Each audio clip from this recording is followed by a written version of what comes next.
Bonjour à tous, j'espère que vous allez bien. Donc aujourd'hui, je voulais vous présenter un système que nous avons au lycée La Fontaine-des-Eaux. Il s'agit d'un régime noyer recirculation naturelle. Donc habituellement, en froid commercial, lorsqu'on veut alimenter donc un évaporateur, on fait de la détente directe. Donc on retrouve l'évaporateur, le compresseur, le condenseur. Ici, une bouteille de liquide HP, une électrovanne et un détendeur thermostatique. Lorsqu'on en demande de froid, l'électrovanne est ouverte et donc le flux de frigorigène vient bien alimenter l'évaporateur par différentes équations HPBP. Donc on est en détente directe.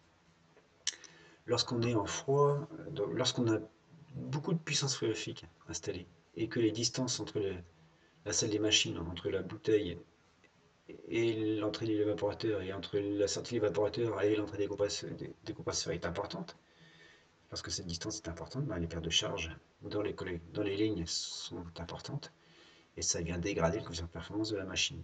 Donc en froid industriel, eh bien, c'est préjudiciable. Et donc, du coup, eh bien, pour éviter de trop dégrader la puissance graphique installée, on vient faire du régime noyer. Alors, qu'est-ce que c'est que ça? Eh bien, régime noyer, ici, on a donc une bouteille basse pression. Voilà, donc du coup, mon compresseur ici aspire les vapeurs produites dans la bouteille BP. Là, ici, j'ai une bouteille anti-liquide. Vous allez me dire, mais quel est l'intérêt puisque j'ai effectivement déjà une bouteille basse pression? Donc, on va en parler un peu plus tard. Collecteur d'aspiration, compression, compresseur, compression, condensation, liquide HP. Ici, j'ai un échangeur sur fournisseur dont on va voir l'intérêt un peu plus tard également. L'électrovanne d'injection liquide, le régleur manuel, et on vient d'étendre donc ici dans la bouteille basse pression. Le liquide obtenu se stocke en partie basse et les vapeurs donc remontent dans la bouteille. Donc le compresseur, qui est ici, aspire bien les vapeurs produites dans la bouteille, c'est-à-dire les vapeurs produites lors de la détente du flux de frigorigène, ainsi que les vapeurs produites ici à l'évaporateur. Alors comment ça marche justement? Eh bien ici, le niveau de liquide dans la bouteille, là, eh bien vous avez une colonne de liquide qui fait que la pression à l'entrée de l'évaporateur est supérieure donc à la pression qui règne dans la bouteille. Et donc, on a un regain de pression, et ce regain de pression eh bien, est suffisant pour vaincre les pertes de charge que le flux de frigorigène va créer, rencontrer donc, lors de sa circulation donc, dans l'échangeur, puis dans la conduite de retour donc, à la bouteille. Donc, ce regain de pression donc, permet la circulation, et comme le flux frigorigène capte de la chaleur, s'évapore en captant de la chaleur à l'air ambiant, on a donc un système qui fonctionne par thermosiphon. Voilà donc pour la présentation générale. Alors ça ici on est donc sur le système qu'il y a au lycée. Donc on est sur un système tout petit, recirculation naturelle. Maintenant, on peut aussi alimenter les évaporateurs non pas en recirculation naturelle, mais en recirculation par pompe. Lorsqu'on a des distances à parcourir entre la bouteille et les frigorifères alimentés qui est importante, eh bien, on vient pousser le liquide dans les échangeurs. Pour deux raisons, pour regagner, parce qu'il y a de la perte de charge, et puis aussi, si ça se trouve, ici, ma bouteille est à 1,50 m du sol, alors que mes frigorifères à alimenter sont à 4 ou 5 mètres de hauteur. Donc, sans pompe, on ne pourrait pas amener le liquide dans la bouteille, ici, à alimenter un évaporateur qui se situerait là. Donc, il nous faut une pompe. Donc voilà, donc ici, je vous ai mis, ici, vous avez un schéma fluidique d'une installation qui a été réalisée par Engie. Et donc du coup, on retrouve une bouteille basse pression avec des pompes. Voilà, donc là, on peut imaginer que la distance entre la bouteille et les échangeurs là, est importante et qu'il y a une hauteur des échangeurs qui est au-dessus de la bouteille BP, d'où la présence des pompes. Et ici, sur cette même installation, il y a une deuxième bouteille BP, mais qui est une bouteille pour l'ammoniac ce coup-ci. Et donc ici, là, on voit qu'on vient alimenter un échangeur à plaques en recirculation naturelle. Ici, on est sur une production de glycolé avec un départ à -9, qui permet donc l'alimentation des frigorifères, donc des chambres froides positives. Donc là, ici, vous avez une application, donc recirculation naturelle, et puis ici, bouteille BP, recirculation par pompe. Voilà. Donc, mais je reviens donc au système que nous avons, nous, à la fontaine des eaux. Donc je reprends l'explication. Donc ici, j'ai du liquide dans ma bouteille.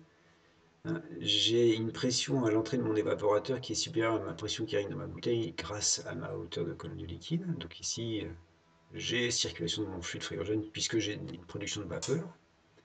Et le mélange vapeur saturé qui revient là à la bouteille. Donc du coup, mon compresseur aspire bien tout ça, c'est-à-dire les vapeurs produites à l'évaporateur plus les vapeurs produites lors de la détente. Donc du fluide frigorigène de l'HP à la BP. Compression, condensation, stockage liquide et c'est reparti. Donc j'ai ici donc une photo du système que nous avons ici à la fontaine des eaux. Donc on retrouve ici notre compresseur, notre condenseur, notre bouteille liquide HP, et puis ici notre bouteille BP et ici notre évaporateur.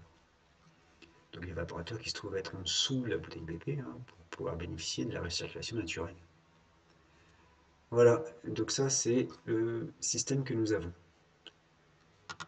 Donc si on revient ici, je voudrais faire un zoom de comment est constituée ici, de quoi est constituée la bouteille basse pression. Donc là, ici j'ai une deuxième photo où j'ai fait un détail donc, de notre bouteille basse pression, de celle qui est au lycée. Donc on voit ici donc, eh bien, pour réguler le niveau de liquide dans la bouteille, eh bien, on a une espèce de canne là, avec un piquage haut, piquage bas, ce qui nous permet d'avoir ici une information dans la canne du niveau de liquide qu'il y a dans la bouteille basse pression. Et il y a une tige ici qui monte et qui descend en fonction du niveau de liquide qu'il y a dans la bouteille. Et donc il y a un champ magnétique qui est différent. Et donc ce signal est envoyé sur un régulateur qui vient commander en tout ou rien l'alimentation ou non d'une électrovanne. Donc lorsque mon niveau dans ma bouteille diminue, eh bien ici mon champ magnétique donc, change. Et ici donc je viens piloter l'ouverture de mon électrovanne. Donc j'injecte du liquide détendu dans ma bouteille. Donc forcément mon niveau remonte, donc la tige dans la canne remonte, le champ magnétique varie, et donc du coup ici, je viens piloter la fermeture de l'électrovanne. Donc concrètement, ici, on voit bien ici notre régulateur de niveau de liquide, avec ici le piquage haut, piquage bas, piquage haut, piquage bas. Et donc ici, eh bien, on a le niveau de liquide dans la bouteille, et donc on a forcément l'information du niveau de liquide dans la bouteille grâce donc à ces deux piquages. Lorsque le niveau diminue, eh bien ici, l'automatisme qui est là, pilote via ici mon câble l'alimentation de la bobine que l'on distingue à cet endroit-là. Lorsque mon niveau de liquide augmente, mon système dit à mon électrovanne de se couper. Voilà pour la régulation du niveau de liquide dans la bouteille. Maintenant, vous avez vu qu'il y a 3 piquages ici dans la bouteille. Il faut savoir que c'est du R134A et que donc l'huile et le R134A sont en mélange dans l'installation et dans la bouteille.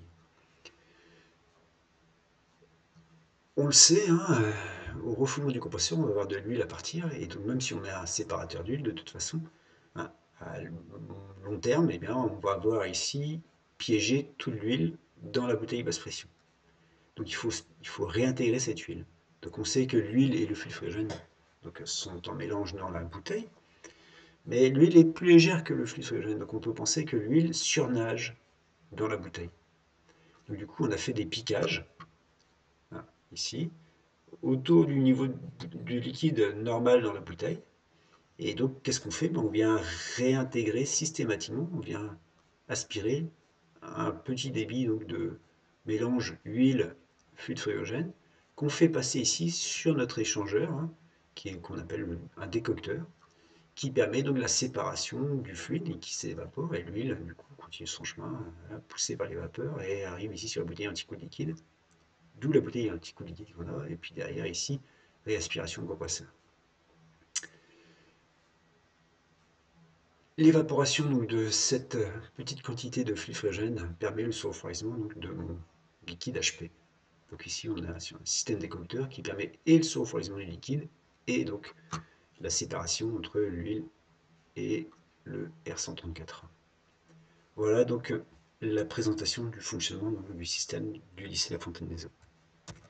Alors j'ai représenté donc, sur notre système les différents points donc, de notre cycle. Donc on voit le point d'aspiration, refoulement, sortie condenseur, sortie échangeur sur refroidisseur, sortie détendeur, le liquide dans la bouteille, le liquide à l'entrée donc de l'évaporateur, le mélange liquide-vapeur à la sortie donc, de l'évaporateur, auto-bouteille. Ici, le piquage, donc partie basse, donc dans ma bouteille, enfin pas partie basse, mais niveau liquide dans ma bouteille pour réintégrer et l'huile et le filtrogène, enfin surtout l'huile d'ailleurs. Voilà, séparation de phase, et ici donc le point de mélange et puis l'aspiration. Qu'est-ce que ça nous donne d'un point de vue schéma allure de cycle? Eh bien, ça apparaît l'allure de cycle.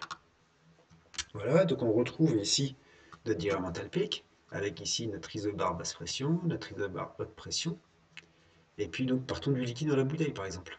Liquide dans la bouteille, donc légèrement refroidi. Donc refroidissement supplémentaire grâce ici à l'échangeur, décocteur, donc je sors en 4, détente, je sors en 5. Le liquide donc, dans la bouteille, ici, vient se stocker, donc voilà, ici, en partie basse, donc le liquide saturé. Le liquide à l'entrée de mon évaporateur, donc, dont la pression remonte grâce à la hauteur de colonne liquide entre le niveau liquide de la bouteille et entrée évaporateur. Donc on a ici un regain de pression. Puis derrière, ce fluide circule dans l'évaporateur, donc chute de pression, perte de charge, et puis on arrive donc retour donc, de l'évaporateur dans la bouteille basse pression, on est théoriquement vapeur saturée. Donc pratiquement, hein, je vais démontrer hein, via une vidéo que en fait on a un taux de recirculation qui est super rare, hein, puisqu'on voit que on revient en mélange liquide-vapeur hein, très souvent. Voilà, donc du coup ici les vapeurs ici aspirées, hop, sont aspirées en 8, et puis j'ai mon piquage ici 9 hein, qui s'en va sur mon décocteur, donc évaporation 10, donc mon point 11 qui est le résultat du mélange entre 8 et 10. Voilà, c'est bien ça. Hein. Je reviens à vapeur saturée et ici, mélange. Donc mon point 11 est bien compris entre 8 et 10. Et puis derrière, bah, j'ai l'échauffement moteur de 11 à 1. Voilà, et puis la compression. Voilà pour la présentation donc, de l'allure du cycle. Donc dernier temps de la présentation, hein, donc de la vidéo. Donc ici vous voyez qu'il y a deux hublots hein, qui me permettent donc, de voir ce qui se passe dans la bouteille basse pression. Donc j'ai fait une vidéo. Voilà. N'importe quoi, excusez-moi, j'ai fait une vidéo. C'est ici. Voilà. Donc là ici on voit le piquage, hein, donc l'injection liquide, et puis ici donc le retour donc, de l'évaporateur. Donc au début de la vidéo, donc on voit bien, hein, on est en train d'injecter du liquide. Et puis là ici on ne distingue pas trop. Je ne suis pas sûr qu'il y ait beaucoup de liquide à revenir. Donc là on doit être avec un taux de recirculation de 1.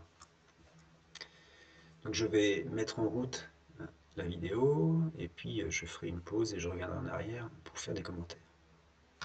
Donc là injection, là ici on voit pas trop de liquide à revenir de l'évaporateur. Et puis à un moment donné, là on voit bien, hein, on voit bien qu'il y a ici un mélange liquide-vapeur qui revient de l'évaporateur. Donc là ici on est sûr que le taux de recirculation à cet instant est supérieur à 1. Je reviens un petit peu, je laisse courir la vidéo jusqu'à la fin et je vous souhaite une bonne journée. Là, on voit bien l'injection, le retour. Liquide vapeur de l'évaporateur.